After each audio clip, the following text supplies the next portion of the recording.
Umut Kervanı İnsani Yardım Vakfı olarak almış olduğumuz vekalet doğrultusunda adak kurbanını Afganistan'da kesiyoruz. Rabbim kendisini kabul eylesin. Vekaleti verdim.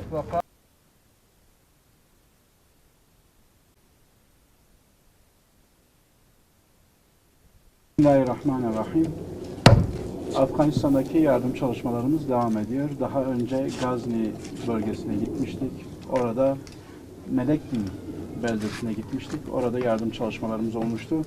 Bugün de Poriçerhi'ye geldik. Hem orada adak, akika, sadaka kurbanlarımızı kestik. Hem de burada hayırseverlerimizin vekaletlerini yerine getirdik.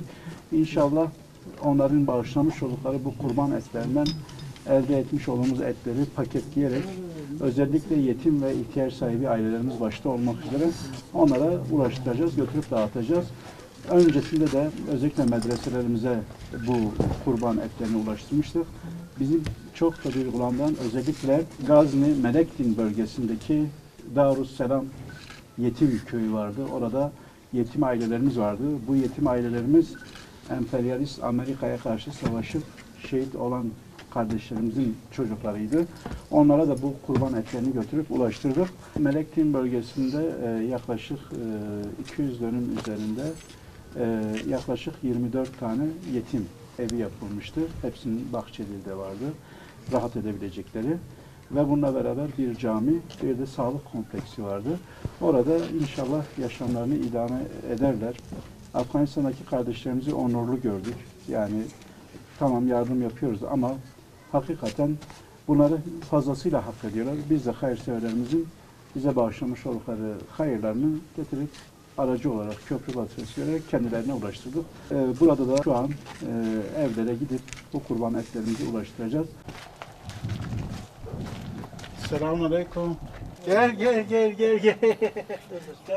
Can. Maşallah.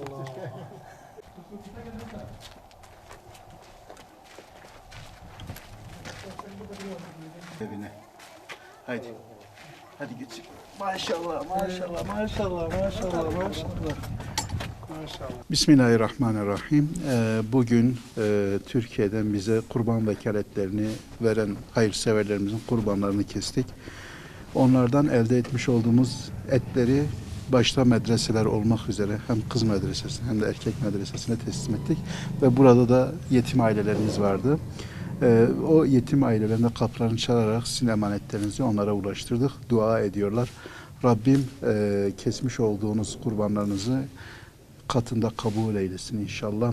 Hem bu dünyada hem de ahirette iyilikler ve güzellikler nasip eylesin. Hayırseverlerimiz bu konuda bizleri desteklesinler. Gerçekten de birçok aile zaten durumları çok fazla iyi değil. Kırmızı et zaten bulamıyorlar.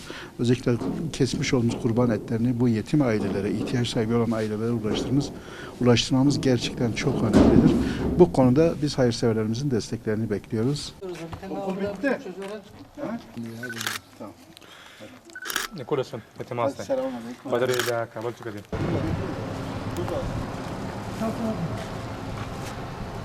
Hacı sen de akbala tavakla. İşte bu dedi ki tu dedi. Halka da sıkıyor. Tabiatı bir sıra bakın.